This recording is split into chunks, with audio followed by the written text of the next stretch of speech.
पढ़ाई की निरंतरता हो या उत्साह हो या आत्मविश्वास हो, ये सारी चीज़ें एक दूसरे से बड़ी रिलेटेड होती है। आप जितने अंदर से कमज़ोर होंगे, जितने अपरिपक्व होंगे, उतनी आपकी पढ़ाई निरंतरता कभी पकड़ नहीं पाएगी। बेस्ट ऑप्शन यही होता है कि आप दुनियादारी से दूर रहें, सोशल मीडिया से दूर रहें, ऐसे क्रांतिकारियों से दूर रहें, और ये यूट्यूबर्स, टेलीग्राम, व्हाट्सएप वगैरह, ये सब आपके जो डाइवर्ट करने के जो माध्यम हैं, इनसे दूर रहें। कम से कम लोगों को सुनें और अधिकतम पढ़ाई करोगे तो आपको कोई भटकाएगा नहीं, और भटकोगे नहीं तो निरंतरता कभी खंडित नहीं होती है। निरंतरता का सीधा जुड़ाव भटकाव से है। आपको कोई भी आके भटका के चला जाता है। मैंने इतना कह दिया, लेकिन थोड़ी देर बाद कहोगे नहीं सर वो ये कह रहा है, वो ये कह रहा है, फिर ऐसे करोगे तो आप मार्केट के अंदर एक कस्टमर बन के रह जाओगे। तो इन चीज़ों को आप ध्यान रखिए और थोड़े से मैच्योर बनिए, है ना, परिपक्व बनिए, अपने निर्णय खुद लीजिए और थोड़ा सा लॉजिकली सोचिए। अगर आप अपनी पढ़ाई पे ध्यान दीजिए, और मैं चाहता हूँ कि आप सिलेबस पूरा कीजिए। एक दिन मेरे पास एक स्टूडेंट का कॉल आता है, बोले सर फर्स्ट ईयर की परीक्षा हो जाए, कब आएगी, भर्ती तो आ ही नहीं रही है वगैरह। मैंने कहा आ जाएगी, आपने सिलेबस पढ़ लिया? तो कि नहीं मेरे तो अभी 3 यूनिट हुई है। अब 3 यूनिट हुई है मतलब 60% सिलेबस बाकी पड़ा है, और टेंशन इस बात की है कि एग्ज़ाम नहीं हो रहा है, टेंशन इस बात की है कि एग्ज़ाम नहीं हो रहा। तो मैंने कहा अगर मान लो आज भर्ती आ जाए और जनवरी में परीक्षा हो जाए तो सर मैं फेल हो जाऊंगा। तो जब जनवरी में फेल होने की स्थिति है तो कोशिश ये करो कि आप है वो अपना कोर्स पूरा कीजिए। आप क्यों इस चीज़ों में फंसे हुए हो? जिस दिन होना है उस दिन हो जाएगा सिलेक्शन।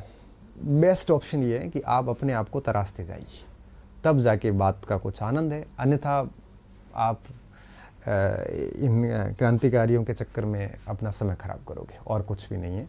तो बहुत गज़ब मेहनत कीजिए। और कई बार एक बच्चे नियमितता टूटने का एक कारण और भी बताते हैं कि सर हमें याद नहीं होता, पढ़ा खूब है लेकिन याद नहीं होता। अब देखो याद नहीं होता, याद हम कंप्यूटर तो है नहीं कि एक बार पढ़ने से सारी चीज़ें याद हो जाए। ना आपसे होती, ना मेरे से होती, किसी से भी नहीं होती। याद करने की भी एक बेसिक पैटर्न होता है। पैटर्न क्या होता है? सबसे पहले हम टॉपिक को समझते हैं, पढ़ते हैं अच्छे से पढ़ते पढ़ते हम उसको समझते हैं कि वो बिंदु कहना क्या चाह रहा है।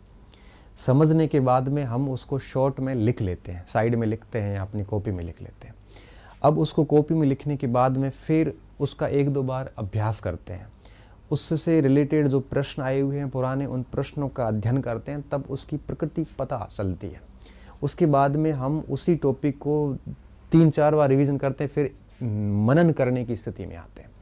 फिर मनन करते हैं, उसके बाद जाके हमारी स्थिति ये आती है कि हमें वो चीज़ें याद होनी शुरू हो जाती है। ऐसे याद होता है। अब किसी को तो ये चाहिए कि नहीं मेरे को तो एक बार में याद क्यों नहीं हुआ। अब एक बार में याद कैसे होगा? एक बार में कोई चीज़ याद नहीं होती है। आपको याद करने का एक पैटर्न फॉलो करना पड़ेगा। पहले बिंदु को समझिए कि ये कहना क्या चाह रहा है। कई बच्चे तो किताब को उपन्यास की तरह पढ़ते हैं, लाइन टू लाइन पढ़ते जाते हैं। अब वो लाइन टू लाइन पुस्तक को आप 1 नहीं 20 बार पढ़ लो, याद नहीं होगी। ये पैराग्राफ लिखा हुआ है, जब तक उस पैराग्राफ को पढ़ने के बाद, उन 10 पंक्तियों को पढ़ने के बाद अगर आप उसका मनन करके सार बोल नहीं पा रहे हैं, आप समझिए अभी तक आपने उसको ठीक से नहीं पढ़ा। तो एक पैराग्राफ का सार आपको पता होना चाहिए कि पैराग्राफ क्या कहना चाह रहा है। पहले ऐसे किया जाता है, फिर उसको एक ऐसे पढ़ने के बाद में जैसे उसके सारे सार समझ में आ जाते हैं, फिर उनको शॉर्ट में लिखा जाता है।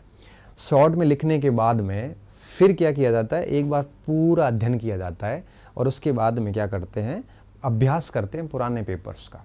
और अभ्यास के दौरान हमें समझ में आता है कि किस टॉपिक से कैसे प्रश्न आते हैं। अभ्यास बहुत ज़रूरी होता है। बिना अभ्यास के हम पता नहीं चल पाता कि परीक्षा में प्रश्न किस टाइप का आता है, और टाइप पता नहीं होती तो फिर जब हम एग्ज़ाम में जाते हैं तो प्रश्न को देखने के बाद हम उसका उत्तर टिक नहीं कर पाते, क्योंकि हमें अंदाज़ा भी नहीं था पढ़ते वक्त कि इसका ऐसा प्रश्न आता है। फिर जब हम वापस आके देखते हैं तो हमारे वो पढ़ा हुआ होता है, लेकिन फिर भी हम गलत करके आते हैं। इसलिए अभ्यास करोगे तो आपको हर टॉपिक से किस किस टाइप के प्रश्न बन सकते हैं उसका आपको अंदाज़ा होना शुरू हो जाएगा, और फिर 4-5 बार रिवीजन हो जाते हैं, तब चीज़ें याद होनी शुरू हो जाती है। तो इस याद नहीं होने की वजह से आप अपनी निरंतरता भंग कर रहे हैं तो गलत है।